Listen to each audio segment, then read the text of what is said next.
The anime begins with a young man named Takuma Sakamoto, a secluded gamer, who is transported into the world of his favorite game, Cross Reverie, with the appearance and powers of his own character in the game, the demon lord Diablo. Diablo is surprised by the appearance of two girls in front of him who seem to be observing him. One of the girls is Rem Galu, a short Panthurian girl with long black hair that grew down all the way to her waist, while the other is Shira L. Greenwood, an elf girl with long golden blonde hair and large breasts. After summoning the Demon Lord, Rem and Shira find themselves fighting with each other, as both want to enslave the Demon Lord for themselves. On the other hand, Diablo, still confused, tried to talk to them, but he had difficulty starting a conversation because he was an introvert and always alone, so he rarely interacted with other people. Because of that, Diablo worked up the courage to speak. However, his demeanor and manner seem intimidating when he tells Rem and Shira to stop fighting and be friends. Noticing that, they became frightened when they heard him speak. Suddenly, Diablo has an idea that he might survive in this other world if he pretends to be the Demon Lord.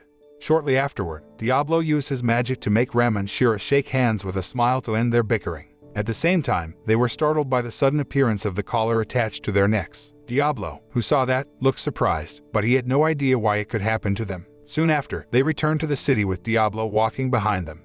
On the way, Shira pointed out that the collar attached to her neck should have been worn by the slave they had summoned to this world, which was none other than Diablo. Knowing that Rem and Shira had performed a magic ritual to enslave him, Diablo realized that he had the magic ring with the ability Magic Reflection, which could reverse all magical power aimed at him, including the ritual they performed. Afterward, Diablo told Rem and Shira that he had the power to reverse all magic power, so the rituals performed by them turned on themselves instead. In other words, the ritual turned them into Diablo's slaves. Rem and Shira were very surprised when they heard Diablo's explanation and realized that he might be telling the truth. After knowing the cause of the problems they were experiencing, Rem and Shira decided to go to Faltra City, looking for a way to remove their slave collars. Not long after, Diablo, Rem, and Shira finally arrived in Faltra City and decided to rent a room at an inn while staying there. Soon after, Rem and Shira got into another fight because they didn't have enough money to rent 3 rooms. Their quarrel sparked the anger of the innkeeper until, finally, the 3 of them were placed in a room that only had 1 bed.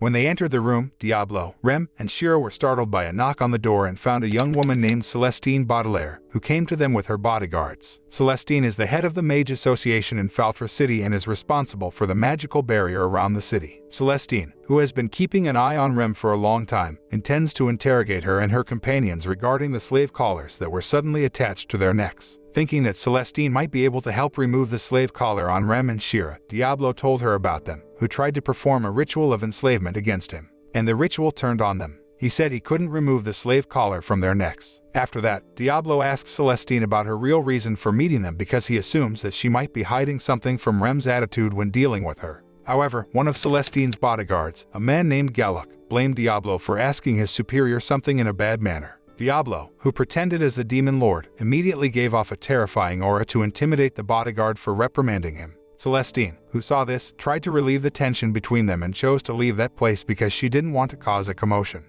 After Celestine and her bodyguards left the place, Diablo asked Rem about her real identity and why the head of the Mage Association, like Celestine, would bother to come to see them. Since he refused to say anything, Diablo forcefully led her into the room to interrogate her. In the room, Diablo persuaded Rem to tell all her secrets and promised to help her solve her problems. At first, she refuses to tell her secret, so Diablo is forced to intimidate her to reveal that. Finally, she reveals that her body is sealed by the soul of the Demon Lord Krebskalm. Hearing this, Diablo was very surprised because Krebskalm is the greatest boss in the game Cross Reverie, which is very difficult to beat. Rem then tells him that her goal in life is to rid Krebskalm's soul from her body. However, she couldn't do that because the only way to rid his soul was to sacrifice her life. She also said that her mother was Krebskalm's victim before she finally passed away. After hearing Rem's explanation, Diablo promised to help her destroy Krebskalm's soul in her body and find a way to get rid of it without sacrificing her life. Rem, who heard his words, suddenly felt moved and cried because, for the first time in her life, she met someone who cared for her and promised to help her.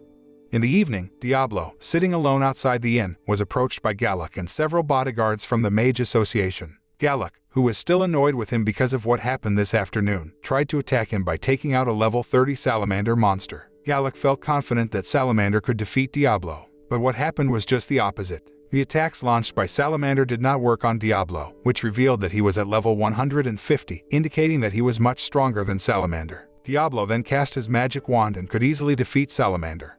The next day, Rem and Shira invited Diablo to register with one of the adventurer guilds in Faltra. While walking around the city, Diablo realized that most of the inhabitants of Feltra City were not humans but a half-human, half-animal race. Diablo, who remembered his fight against Galak last night, asked about the level of power in that world. Shortly after, Rem informs that all beings in this world must have a strength level. She is at level 40, whereas Shira doesn't know her strength level because she has never registered in any guild, so she has never measured her strength level. After that, Diablo and his comrades finally arrived at the Adventurers Guild and decided to register immediately. After filling out the registration form, they were asked to do blood stamps to prove their loyalty to the guild. Then, Shira and Diablo were asked to touch a power measuring mirror to measure their strength. After touching the mirror, Shira finally discovered that her strength level was 30, while Diablo accidentally caused the mirror to become damaged due to his great power. Upon knowing that the power measuring device has been broken, the guild master, Sylvie, meets Diablo and his comrades to discuss this. She told him that the power measuring device had become damaged because Diablo had powers that the device could not measure. Because of that, Sylvie openly told him that he might not find a quest that matched his strength in the Adventurers Guild. However, Diablo didn't mind that because he just wanted to earn money and didn't really care about the missions. After reaching an agreement, Sylvie quests Diablo and his comrades to kill a Madara snake in the man-eating woods. Sylvie thought the quest might match Diablo's strength because Madara snake was dangerous. She felt a little suspicious since the client who registered the quest was from the Mage Association. Even so, Diablo and his comrades still accepted the quest. Arriving at man-eating woods, Shira realized someone was watching them from behind the trees. Diablo then used his magic, and it was revealed that what was watching them was a squad of elves who revealed that Shira was the princess of Greenwood. Upon hearing that, Diablo remembered that Greenwood was the noble elf family who was quite powerful in Cross Reverie. The elves asked Shira to return home because they heard the news that she had been enslaved by the demon lord, who was none other than Diablo. However, Shira refused to return because her brother pressured her to marry. Hearing that, the elves launched an attack on Diablo, but the attack didn't work on him. Diablo then used the ice magic to freeze the forest and destroy their morale to stop them from attacking him. At the same time, Galak, who tells the elves where to find them and desires revenge against Diablo, comes out of hiding and berates the elves for their failure. He then retreats after being reprimanded by Rem for committing a lie by registering the quest regarding Madara Snake. Afterward, Shira tells the elves to return and tell her brother that she is never coming home. Arriving at the inn, Shira and Diablo went into the room and talked about Rem and Krebskalm. Shira, who thought Diablo only cared about Rem, hugged him, said that she needed him too, and wanted to always be by his side. The next day, they met Sylvie, who apologized for what happened to them in Man-Eating Woods because she didn't know about Galak, who had sabotaged the quest to trap Diablo. Sylvie then offered a new quest that Celestine directly registered as the head of the Mage Association. Surprisingly, the quest was easy, but the rewards were quite large. Knowing that the quest was from Celestine, Rem refused to participate. Even so, Diablo and Shira decided to do that because they had run out of money. Fortunately, the quest was easy because they were only assigned to deliver the refreshments to the guards at the Bridge of Ulug. Soon after, Diablo and his comrades realized that the quest might have been given to them as compensation for Galak tricking them into using the name of the Mage Association. When they were about to go on a quest, they were surprised by the appearance of Emil by Chelberger, a warrior responsible for evaluating the level of warriors in the Adventurers Guild in Faltra. Emil, who calls himself an ally to all women, challenges Diablo to fight with him because he thinks Diablo has enslaved Rem and Shira. Because Emil's power level was far below his, Diablo could easily defeat him. Afterward, Rem and Shira explained to Emil what had happened. After listening to this explanation, he is relieved that the rumors about the demon lord enslaving them are not true. When Diablo and Shira arrive at the Bridge of Ulug, they are confronted by the guards, who assume that Diablo is from the demon race. But the misunderstanding was soon cleared up when one of the guards told his comrades that Diablo was the one rumored to be the demon lord. The guards then informed him that they had received information about an army of demons who were about to attack their fortress. Upon hearing that, Diablo decided to help the guards against the demons because he had learned about the power of the demons that were far stronger than humans, making it impossible for the guards, who were ordinary humans, to win the battle against the demons. Not long after, an army of demons led by Edelgard finally arrived at the place and prepared to launch an attack. The guards suddenly felt scared because of the huge number of demonic troops and their scary appearance. Afterward, Diablo had Shira and the guards take cover in the fortress while he fought the demons alone. Meanwhile, in downtown Faltra, Rem is talking to Celestine, who tells Rem that she has already fired Galak for humiliating the Mage Association. In the middle of the conversation, they were surprised by the appearance of Galak, who felt dissatisfied with his dismissal. Afterward, he took out a dagger and intended to stab himself to get the magic power from the dagger. Rem, knowing this, tried to stop Galak, but he stabbed himself with the dagger first. At the same time, he turned into a demon after gaining dark magic power from the dagger. The scene then switches and shows Diablo, who defeated dozens of demons alone. Upon seeing that, Edelgard then approaches him and says that the dragon-like creature she was riding refuses to go any further, so she has to walk to approach Diablo. After introducing herself to Diablo, Edelgard prepared to launch an attack from close range. Shortly after, they engaged in a fierce battle, but she could not injure him. Edelgard then used her ultimate technique to kill Diablo, but the attack also didn't work. In the middle of the fight, one of the guards told Diablo that Celestine and Rem had been attacked by a demon who was trying to kill them. Hearing this, Diablo decides to end the battle with Edelgard to save Rem. Then he used one of his ultimate techniques to defeat Edelgard and the demons. Fortunately, he managed to annihilate an army of demons with one strike, leaving Edelgard as the only demon alive. After that, Diablo and Shira rushed back to Faltra using teleportation magic to save Rem and Celestine. Meanwhile, Rem and Celestine tried to save themselves from Galuk's attack with the help of Emil and the adventurers there. But their strength was not comparable to Galuk, who became more formidable after obtaining demonic power. Not long after, Diablo finally appeared and managed to defeat him with just one attack. The next day, the residents of Faltra City buried their families and relatives who were victims of the attack by Galuk. At the same time, Diablo realized that the world he was in was different from Cross Reverie because, in the game, every character who died in battle could be brought back to life with a magic ritual. A few days later, Diablo, who was still grieving over the deaths of several residents of Faltra City in the attack, was approached by Shira, who tried to comfort him. Seeing Shira trying to seduce Diablo, Rem became irritated and ended up fighting. Shortly after, Sylvie arrived at the place and informed that the City Council of Faltra received demands from the Kingdom of Greenwood to hand over Shira within 10 days. If they do not comply with these demands, the Kingdom of Greenwood will declare war on Faltra City. Therefore, Sylvie asked Diablo to prevent the war by negotiating. However, he looked surprised when Sylvie asked him to negotiate with the elves because Diablo didn't have the skills to negotiate as the Demon Lord. Furthermore, she informed that the Crown Prince of the Elves was offering a reward in the form of a large amount of treasure to anyone who caught Shira and handed over her to the Kingdom of Greenwood. Upon hearing that, Diablo became furious, especially after learning that the Crown Prince was none other than Shira's older brother, Kira L. Greenwood. Diablo then promised Shira that he would always protect her and not let anyone take her from his side. Afterward, Sylvie invited Diablo and his comrades to meet a man named Chester Ray Galford, the city governor of Faltra. Sylvie says that 30 years ago, Galford single-handedly defeated the Demon Lord and has been the ruler of Faltra ever since. Soon after, they finally arrived at Galford's office and introduced themselves to the governor. Despite knowing Diablo's reputation as the Demon Lord, Galford sent a young woman named Alicia Cristella, one of the Imperial Knights, to help Diablo and his comrades solve problems with the Kingdom of Greenwood. After they met with Galford, Diablo and his comrades headed to the weapon store because Diablo intended to buy a weapon that was easier to use. Then Rem tried to remind him that in this city, probably no one sold weapons like his magic wand. However, Diablo actually wanted a weapon that was weaker than his magic wand because he couldn't control his great power if he used his magic wand. Arriving at the weapon store, Diablo bought the prototype war scythe, which he would use to fight someone without killing them. He saw it in the back of the weapons store and remembered it was a rare limited item from Cross Reverie.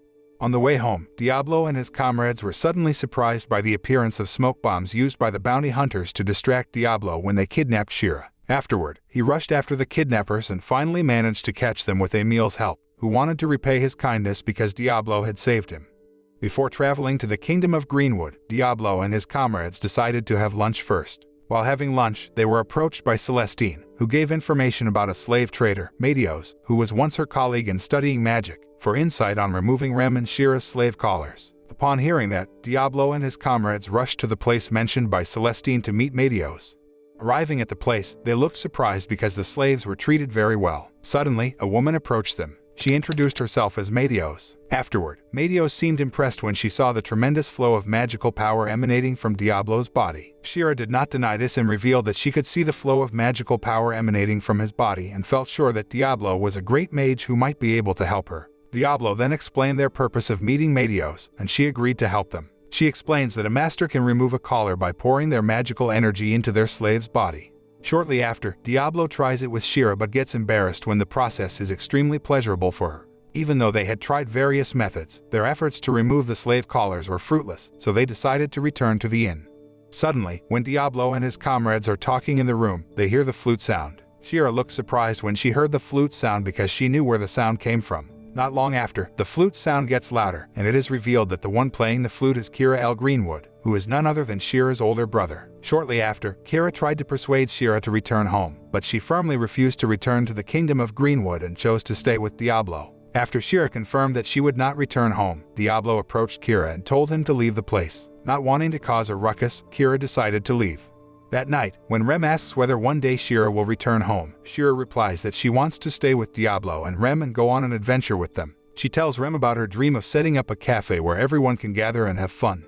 The next day, Alicia and Rem intend to report to Galford and Celestine about Kira's arrival, trying to persuade his sister. Before they left, Shira told them she would firmly refuse if her brother came to see her and persuaded her to go home. Inside the room, Diablo and Shira were trying to make magic potions that they would use to treat wounds during battle. Shortly after, they heard the flute sound played by Kira. At the same time, Diablo noticed that Kira had come to that place on the royal carriage. However, what surprised Diablo the most was Shira's declaration of her desire to return home. Knowing that, Diablo tries to stop Shira, but she tells him that she is tired of running away and wants to return to Greenwood with her brother. Upon hearing that, Diablo decides to let Shira go because it's her wish. After Kira takes Shira away from Faltra City, Rem and Alicia finally arrive and ask about Shira's departure. Diablo, still frustrated, explained that Shira had left voluntarily, so he couldn't stop her. He didn't think she would choose to return to the Kingdom of Greenwood, even though before Kira's arrival, Shira had made it clear that she wanted to live with Diablo. Rem then told Diablo about Shira's dream of wanting to live with them and set up a cafe, so Rem refused to believe if Shira suddenly said that she wanted to return to the Kingdom of Greenwood. Rem thought that Shira might be being controlled by Kira's magic power through the flute he plays. Diablo knew that, but he had no proof that Kira used magic to control Shira, so he couldn't do anything when Kira took her away. Soon after, he got up from his slump and rushed to save Shira with the help of Rem and Alicia. Meanwhile, Kira decided to rest in the forest before continuing his journey to the Kingdom of Greenwood. Inside the tent, Shira is chained, and Kira sits across from her, holding a flute. Afterward, he tells Shira that she shouldn't forget the power of his magic flute because when he plays the flute, he can control her as he pleases. Then, Kira takes out the slime monster, which then crawls over Shira's body to tear her clothes because he intends to do something to her. However, before Kira can do that, Diablo and his comrades arrive to save Shira. After saving Shira, Diablo asks about her real wish. However, because she was under the influence of Kira's magic, Shira answered that she wanted to return to the Kingdom of Greenwood. Hearing that, Diablo used his powers as Shira's master and ordered her to speak the truth despite being under the influence of someone else's magic. From the bottom of her heart, Shira finally said she wanted to stay with Diablo and his comrades. Hearing this, Kira became very angry and took out the magic crystal to summon a monster known as Force Hydra to attack Diablo. Fortunately, he could easily dodge the attack and then launch an attack that managed to cut off one of the monster's heads. Diablo thought that the monster was very weak, but in fact, the monster's head could grow back to normal. Shira then tells Diablo that he has to find the soul core of the Force Hydra to destroy the monster. Upon knowing that, he rushed to find the location of the soul core of the Force Hydra and finally managed to destroy the monster. Diablo then turned to Kira and intended to kill him, but Shira stopped him and said she didn't want him to kill her brother. Kira, who had been defeated, rushed to escape from that place. But then, Kira is killed by Galford, who arrives with his army. Galford then ordered his army to destroy the elves, capture Shira, and kill anyone trying to get in their way. Diablo, who was trying to protect Shira, felt angry and was about to attack Galford. But he trapped Diablo with the magical barrier, making it difficult for Diablo to move. Seeing Galford's magic power, he realized that Galford probably had a power level above 100. But he refused to give up and broke free from Galford's magic trap. Shortly after, Diablo and Galford were involved in a fierce battle until Diablo finally managed to defeat him and threatened to destroy him in the Kingdom of Lyferia if Galford insisted on harming his comrades. After knowing Diablo's true strength, Galford decided to leave and withdrew his troops from that place. After that, Diablo and his comrades gave healing potions to the elves who were injured in the battle, while Shira was shocked and devastated by her brother's death.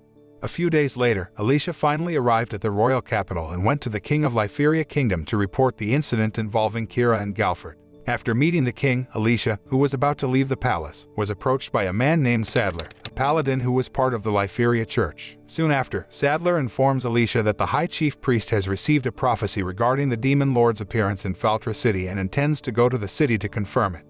The scene then switches to Rem and Diablo teaching Shira how to do summoning magic. After trying to use summoning magic several times, Shira finally manages to summon a low-level summoned beast that looks like a round and stout turkey. Its capability of flight and its special skill is called Shared Vision, an ability where the summoner can see the things that the summoned beast sees. After that, Shira and Rem decided to bathe in the river while Diablo waited for them by the river. Not long after that, Edelgard arrived at that place and talked about the soul of the demon lord Krebskulm residing in Rem's body. Edelgard tells them she knows of a ritual to resurrect the demon lord and ensures Rem will not die after the ritual. Instead, Rem would be protected by the demon lord because she was considered the mother who had given birth to him. Then Edelgard tells Diablo that she will teach him the ritual so he can save Rem. Hearing that, he agreed to this, and they agreed to perform the ritual at Starfall Tower, where Rem and Shira performed the summoning ritual for the demon lord in 3 days. After returning to the city, Diablo and his comrades are approached by Alicia, who informs him about Sadler, who has been in Faltra City to kill the demon lord and anyone else identified as his worshipper. Soon after, Alicia reminded Diablo that Sadler had over 100 power levels, which meant that he was a tough enemy to beat when they were on opposing sides. Upon hearing that, Diablo became worried because he always told everyone that he was the demon lord, so Sadler would definitely target him. When they were about to return to the inn, they instead met Sadler and his army, who wanted to confirm the existence of the demon lord in the city. Despite being warned by Alicia, Diablo introduced himself as the demon lord in front of Sadler. Sadler, who heard that statement, prepared to use his magic to turn him into stone. Fortunately, Diablo acted faster by using his magic ring and reversed the magic until Sadler turned to stone. Because their leader had been defeated, his army decided to retreat while taking Sadler away. Not long after, Diablo and his comrades finally arrive at the inn, where Rem intends to tell Alicia about the demon lord Krebscombe's awakening ritual. Shira agreed because Alicia was their comrade. However, Diablo didn't say anything because, for some reason, he had a bad feeling about Alicia, especially since she was an Imperial Knight, just like Sadler. A few days later, Diablo and his comrades finally met Edelgard at Starfall Tower to perform a resurrection ritual. Then Edelgard explains that Diablo must pour his magical energy into Rem to release the demon lord Krebscombe. Despite his embarrassment, he does it, and it emerges as a hideous demon, but then it transforms into a cute little girl. After that, Krebscombe intends to kill Diablo and his comrades and exterminate humans. But Diablo and his comrades tried to persuade him, and Shira innocently tried to offer him the biscuits, thinking he might be hungry. After tasting the delicious biscuits, surprisingly, Krebscombe became interested in tasting more delicious food and decided not to destroy the world or wipe out the human race. On their way back to Faltra City, Diablo and his comrades were surprised by the appearance of a demon named Eulerex, the demon lord's servant. Eulerex intended to annihilate the residents of Faltra City to celebrate the demon lord's resurrection. However, Krebscombe rejected the idea and ordered him not to kill humans. Upon hearing that, Eulerex suddenly felt shocked and assumed that the awakening ritual had not been fully completed and intended to kill Krebscombe. Shortly after, Edelgard tried to prevent Eulerex from killing Krebscombe, but she was no match for him. After Edelgard was defeated, Diablo intervened and attacked him. Suddenly, a fierce battle ensued between them until Diablo finally defeated him after reversing his magic. After defeating Eulerex, Diablo and his comrades continued their journey and decided to call Krebscombe Clem to hide his identity as the demon lord. Upon arrival at the inn, an exhausted Diablo is embarrassed when Shira and Clem strip and rub against him to deliver their magical energy. At the same time, in private, Alicia remembers how she suffered from abusive parents and superiors and wants Krebscombe to wipe out all the mortal races. Meanwhile, Sadler turns back to flesh and vows revenge. The next day, Diablo and his comrades took Clem to a restaurant for lunch. However, when they are about to return to the inn, Rem and Clem get separated from Diablo and Shira. While separated from Shira and Diablo, Alicia betrays Rem and Clem to Sadler, and they are arrested because she tells Sadler that they are the worshippers of the demon lord. It turns out that Alicia's plan is to traumatize Clem to make her return to her true self. After that, Sadler takes them to a church where he intends to torture Rem until she confesses to worshipping a demon lord. On the other hand, Diablo and Shira search for them while a massive army of fallen marches toward Faltra City. When Clem tries to protect Rem, Sadler attempts to strike her. Seeing that, Rem protects Clem with her body. Because of that, Clem snaps and returns to her original demon form. She kills Sadler and blows up the church. As she rampages, Diablo and Shira arrive. Meanwhile, Alicia joins the army of the demons, and she, Edelgard, and Eulerex celebrate the return of the true Krebscombe. As Shira treats Rem's injuries with potions, Diablo battles Krebscombe and greatly damages her but cannot keep her down. After Emil protects the girls from the attack, Rem reveals she is alright, causing Krebscombe to revert to the little girl who is Clem. After that, the army of demons turns on Alicia for her failure, but Edelgard holds them off and tells her to flee. The next day, Sylvie attempts to kill Clem for the destruction she caused, but she reflects when Diablo casts the spell to bind Clem to him as a slave and make a collar appear around her neck, as a slave cannot disobey their master. Shortly afterward, Alicia appears and reveals she sneaked Edelgard, heavily injured from fighting off the other demons, and begs Clem to heal her, which she does. Clem then orders Edelgard to never kill mortals again. Soon after, Rem asks Alicia why she betrayed her, and Alicia reveals her past suffering and desire to wipe out the mortal races. Since Clem will not kill, Alicia tries to end her life, but Diablo stops her and tells her to find a new purpose to live for, then Rem forgives her. The next day, Edelgard disguises herself as a human and mingles with the people. Meanwhile, Alicia leaves for a new journey. The following day, Shira and Rem ask Diablo to choose one of them to kiss, but he refuses, as he is a demon lord and only does what he wants. The moral that can be learned from this anime is, don't spend all your time playing online games because you might enter the game and turn into the demon lord in the game.